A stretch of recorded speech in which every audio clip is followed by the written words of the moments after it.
This is the rundown from WUFT News, exploring our community from top to bottom. I'm Kristen Shermont-Spina. Coming up on the show, UF biology researchers are using complex virtual simulations to study something non-biological, airports. And later, Florida is making its own accrediting agency for higher education. For part one of a two-part series, we'll look at the surprisingly interesting history of accreditation. But first, if you grew up in North Central Florida, you've probably seen monarch butterflies in the spring and summer. Their bold orange wings outlined with black and white spots are a familiar sight during the warmer months. But populations are decreasing in North Central Florida. To learn more about this, I spoke with WUFT reporter Kaley Mantz, who's been following this issue. To start, I asked her to tell me more about monarchs and their role in the ecosystem. Monarch butterflies are pollinators. They're kind of seen as the face for all pollinators because they have a well-known pattern and their migratory patterns, but they're pollinators because when they sit on flowers to drink nectar or other plants, pollen will dust onto them and they'll carry it to other plants, therefore pollinating them. So while they can pollinate these other plants, milkweed is the main plant that keeps the monarch population alive. It's the only plant that monarchs can lay their eggs on and that caterpillars can eat. So without the milkweed, the monarch population can't survive. I think it's also important to know what kind of populations of monarchs we have in Florida because there's several different kinds. We have a resident population that's here year-round and a migratory population that in the winter, they're in Mexico because it's warmer there. They follow where the warmth is. And then in the spring and summer, they go up to the Northeast U.S. and Canada. And Florida is their first stop for breeding. So the monarch population is declining. The Florida Museum of Natural History published a research news article in 2018. They did a 37-year survey of the monarch populations, and they found that in North Central Florida, the population of monarch caterpillars and butterflies had dropped by 80% since 2005 to when they published this. That sounds like a lot. Do they know why their populations are decreasing? Yeah, so there are three main points that kind of go with why the population is decreasing, and that's development, OE, which is a parasite, and pesticides. So I'll start with development. Milkweed kind of flourishes on unkept land, so think roadsides that haven't been developed or pastures, but with land use change and a lot of it being used for housing or businesses, milkweed is cut out and habitats are destroyed for monarchs. And then OE, it's a parasite. I'm not even going to try and pronounce it. The researcher I talked to didn't even fully know how to pronounce it. But basically, it's a naturally occurring parasite that sits on top of plants. So when monarchs sit on it, they can be infected by it, and it can cause wing deformities and prevent the butterfly from emerging from its chrysalis if it's affected by it on the plant that the egg is laid on, and physical weakness. So when the monarchs will migrate, sometimes because of the wing deformities or the weakness, they can't fully migrate and will die off before they get to that location. And then for pesticides, pesticide use and just chemical use on plants has been a really big thing popping up in the last few decades. As you know, a lot of people don't like bugs. We don't want bugs in our yards or in our homes. So pesticides or chemicals used on plants to clear bugs have become a more well-known thing in the past few decades. But pesticides, when used on plants, can find its way into the tissue of the plant and can infect it for weeks. So if a female monarch comes by and lays an egg on the milkweed like it knows to do, the caterpillar can eat the affected plant and will die off because it gets infected and it can't get rid of it. So is there anything that people locally can do to help protect monarch butterflies? So there's 21 species of milkweed in Florida. The most accessible and easy to grow are pink swamp milkweed, butterfly weed, or aquatic milkweed. There is another one called tropical milkweed, which a lot of us have heard of or seen. They commonly sell it at places like Lowe's. And this plant is considered invasive and is often sold just for aesthetic reasons. And monarchs, don't get me wrong, they do love this plant. But the issue with it is that in the winter, native milkweeds will die back and kind of reset, which shows the monarchs, okay, it's time to migrate and move on as it gets colder. But the tropical milkweed doesn't die back, so it disrupts the migration and has more winter breeding, which doesn't work out well because the monarchs can't fly when it's below 55 degrees. So then they can die off because they don't know how to migrate. Well, Kaley, thank you so much for joining me today. Thank you. That was WUFT reporter Kaley Mantz talking about a decline in monarch butterfly populations. You can find more of Kaley's work at WUFT.org.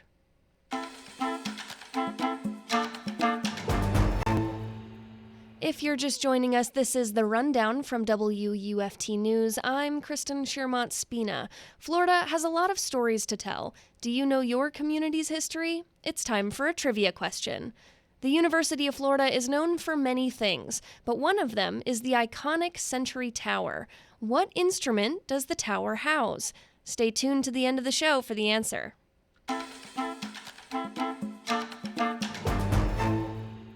Well, we are in the heat of the summer travel season, and one of the biggest frustrations for those on vacation is the airport. But WUFT's Ailey Shanes reports biological researchers at the University of Florida want to make that experience better.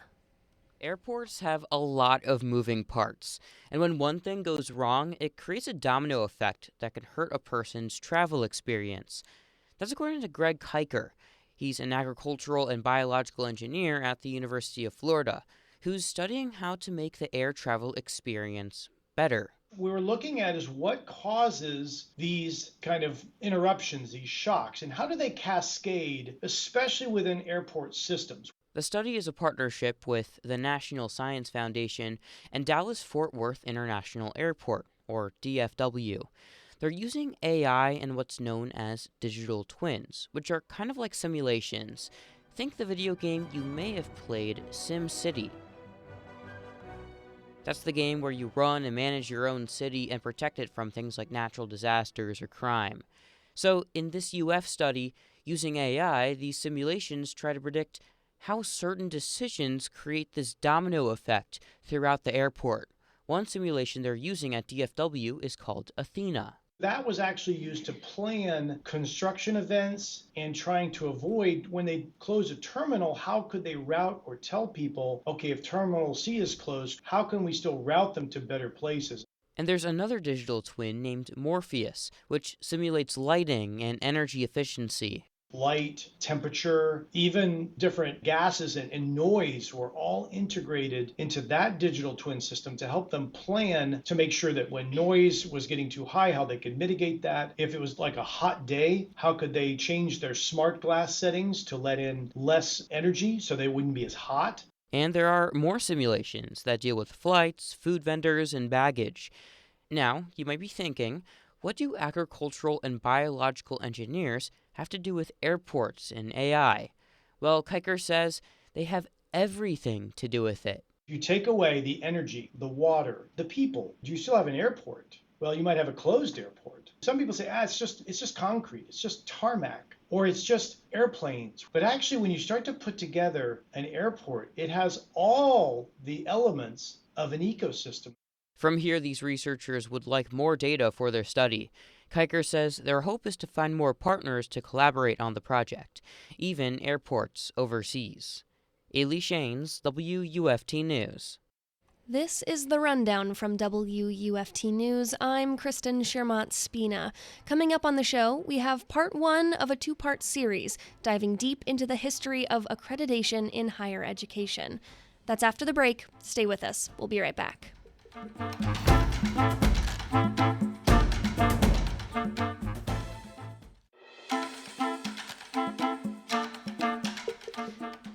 This is The Rundown from WUFT News. I'm Kristen Schermont-Spina. Higher education accreditation. Just hearing the words might make you want to fall asleep, but accrediting agencies are like a licensing system for higher education. They decide the standards for how colleges and universities operate and whether they have access to federal dollars. Florida is in the middle of creating its own accrediting agency alongside other states, and that has widespread implications. WLRN's Danny Rivero brings us this report, starting in Mississippi. Oxford, Mississippi. September 1962. At the height of the civil rights movement, James Meredith, a black student, had won a federal court case against Mississippi. Under court order, the University of Mississippi had to be desegregated. Meredith would be the first ever black student to attend the university. Mississippi Governor Ross Barnett literally stood in the doorway of the university to block Meredith from registering for class. And the governor made a defiant speech to the nation as the Kennedy administration considered sending in troops to enforce the court order. I have said in every county in Mississippi that no school in our state will be integrated when I am your governor. During a white riot to block integration on campus, 2 people were killed. Hundreds were arrested. At the time, few outside the black community in the South stood up for Meredith, except for one group, the Southern Association of Colleges, or SACS for short. SACS accredited Mississippi universities, and it threatened to block accreditation for all Mississippi schools, calling the governor's actions an act of undue political influence in education. And if the schools were not accredited, they would not have access to federal funding. Effectively, the schools could be shut down. Under pressure from the accreditor and the federal government, Mississippi relented. The school was desegregated, marking a major victory of the civil rights movement. Bob Shireman is a member of the National Advisory Committee on Institutional Quality and Integrity, the federal group that approves accreditors. Historically, accrediting agencies have provided a really useful counterweight to political control of colleges, especially in the face of segregationists in the South, segregationist governors. Accreditors are approved by the federal government, but they operate independently. They set minimum standards on things like academic freedom and education quality, and they can investigate schools for supposed violations, sanction them, or revoke accreditation. Florida is currently rolling out a brand new accrediting agency. It comes at a time when the state has aggressively moved against a so-called woke agenda in higher education. The move takes place as Florida has repeatedly butted heads with SACS, the same accreditor Mississippi had in 1962. Shireman says there's a straight line between what happened in 1962 and Florida today. That history has led now to this DeSantis entity that, as it's currently formulated, is essentially an entity of the Florida state government. Last June, Governor Ron DeSantis announced the creation of the Commission for Public Higher Education, a collaboration with other states in the South. This new body will get out from under the watchful eyes of SACS and have southern states accredit themselves.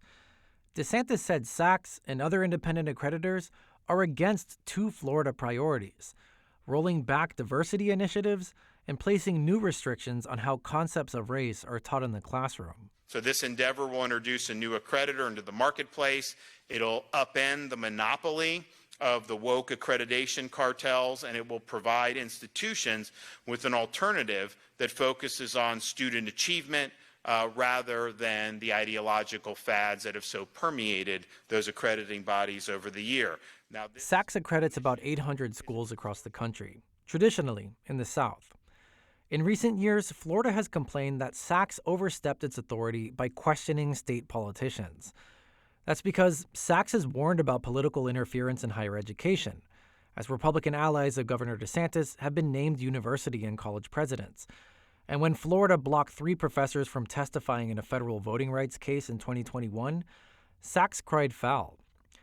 Kent Sturman was a close ally of Governor DeSantis, who was on the Florida Board of Governors, the group that manages Florida universities. At a meeting in 2022, he said Florida had had enough of SACS. If anyone has the power to stand up to it, it has to be us. And we possibly have to be prepared for that to be a bloody fight, a fight that we have not brought on or welcomed, but a fight that was necessary. The Commission for Public Higher Education is led by Florida, but it's also a collaboration with school systems in Texas, Tennessee, North and South Carolina, and Georgia. The group is now starting to lay the groundwork on college campuses across the South in hopes of being fully approved by the Trump administration by next year. And the group just put out its new standards for accreditation. Mark Rosenberg is a former chancellor of Florida universities and the former president of Florida International University. I think change is healthy, change is necessary. There's a new reality out there, a reality different than what Sachs was attempting to capture, as far as I'm concerned. Rosenberg likes the new set of standards. Like, he says it puts more emphasis on student outcomes than Sachs ever has. What is the time to degree? What is the graduation rate? Sachs was well-intended. Sachs played a role, but it's time for a change. In the 1940s, Sachs actually stripped accreditation from all Georgia State universities because the governor fired a top administrator who wanted to integrate classrooms. Again, Sachs said the governor was politically meddling in higher education. David Bodie is a professor of rhetoric at the University of North Georgia, in a school system that will soon host the new accrediting agency. And he fears that the new accreditation system means that politics can find a back door to meddling in Southern schools once again. The CPHE is a regional group, and it could set accreditation standards for every university for several states. These standards are really the long-term play for making higher education in the South, at least, run by whoever's in power right now, extending their legacy, if you will. Bodie says the new reality could have sweeping consequences for how universities in his state operate, on diversity initiatives, the way politically sensitive subjects are taught, and how much of a voice faculty have in decision-making. It is a buffer against the politics they don't like by setting up accreditation standards that university systems would have to follow no matter who the governor is. Even if Georgia were to elect a Democratic governor this November. I'm Danny Rivero in Miami. Coming up next week, what the new accrediting agency could mean for academic freedom and intellectual diversity. If you're just joining us, this is The Rundown from WUFT News. I'm Kristen Shermont-Spina. As a reminder, our trivia question this week: the University of Florida is known for many things, but one of them is the iconic Century Tower. What instrument does the tower house? The answer's coming up at the end of the show. That's after a quick break. Stay with us. We'll be right back.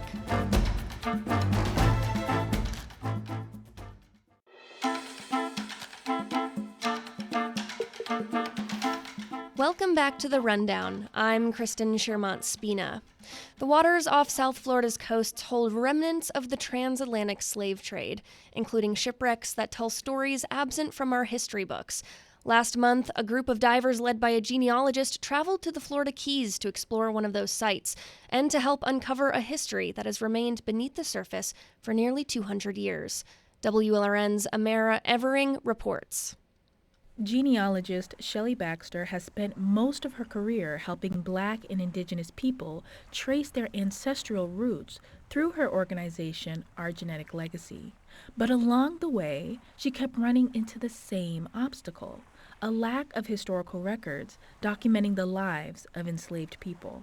There's a thing called the Brick Wall of 1865, and that's because previous to that, we were not listed as people in government documents. We were only listed as property, so only in insurance documents and slave rosters, but it only lists people by gender and age, not by name. The lack of documentation that we have when we're fighting ancestral legacy kept coming back to the root cause. What is the root cause? The transatlantic slave trade. That search for deeper answers ultimately led her out to sea. Because in order to understand where we are, we have to understand how we got here. Where our end goal is to be able to do this archaeological research underwater to help find sunken slave ships and document them. We were studying for the Guerrero. It's a sunken slave ship off the coast of Key Largo here, and it's a site that has not been formally pronounced, but it's in the process of getting that formal documentation. The Guerrero was a pirate slave ship bound for Cuba that wrecked off Key Largo in 1827. 41 African captives on board drowned, and the survivors were captured and sold back into slavery. According to the Slave Shipwrecks Project, an international network of historians and marine archaeologists, the Guerrero is only one of over 1,000 vessels that wrecked during the transatlantic slave trade, but only 20 of these ships have been recovered. At age 54, Baxter took up diving to help uncover this sunken history. Today, she's passing those skills on to a new generation, teaching young women to dive while connecting them with the history beneath Florida's waters. One of them is Anjani Nettles, who says diving near the Guerrero site left an unforgettable impression. We were at the site of the Guerrero, and it was so impactful to be like, I'm here breathing in this water where this tragedy took place. 16-year-old Alana Lara is the youngest member of the group. She says Baxter, or Miss Shelley as she calls her, has given her a new perspective on history. I think it is important to learn about the history of the ships. Before meeting Miss Shelley, I was a person that didn't like history. So having this opportunity, being underwater is like an entirely new world. I realized how much more there is to the world that we don't know. If we learn from the past, we can maybe make it right in the future. As Baxter and her young divers prepared to go back out to sea, Marlon Rollins, the oldest diver of the group at 28, reflected on how transformative this experience has been for her. In the water is one of the few places where my mind is at peace. I'm also a spiritual person, so I felt like when I looked at all the wildlife down there, I was like, God is down here. Before heading out for one final dive, Baxter reflected on the powerful contradiction of safely breathing underwater at a shipwreck where so many have drowned. So often, as Black and brown folks, all we hear about is the tragedy and the trauma. We don't hear anything about the resilience, the triumph. And when you're looking at documents and you put names to those ancestors and you look at locations and you have that, it just increases that understanding and allows you to be able to see that the strength that they had to survive is in you. Baxter hopes that by finally bringing these submerged stories to the surface, future generations will not only see the tragedy of the transatlantic slave trade and the 2 million people who died during it, but also the endurance of those who survived. For WLRN News, I'm Amara Evering at Crandon Park. The Rundown is a production of WUFT News out of the University of Florida College of Journalism and Communications. The team that made the show possible this week includes Dave Barriswain, Dana Hill, Ailey Shanes, Kaley Mantz, Danny Rivero, and Amara Evering. Our trivia question this week was, the University of Florida is known for many things, but one of them is the iconic Century Tower. What instrument does the tower house? The answer? A carillon. It's a pitched percussion instrument played with a keyboard that rings various bells. There are only 4 carillons in the state of Florida, and fewer than 200 in the country.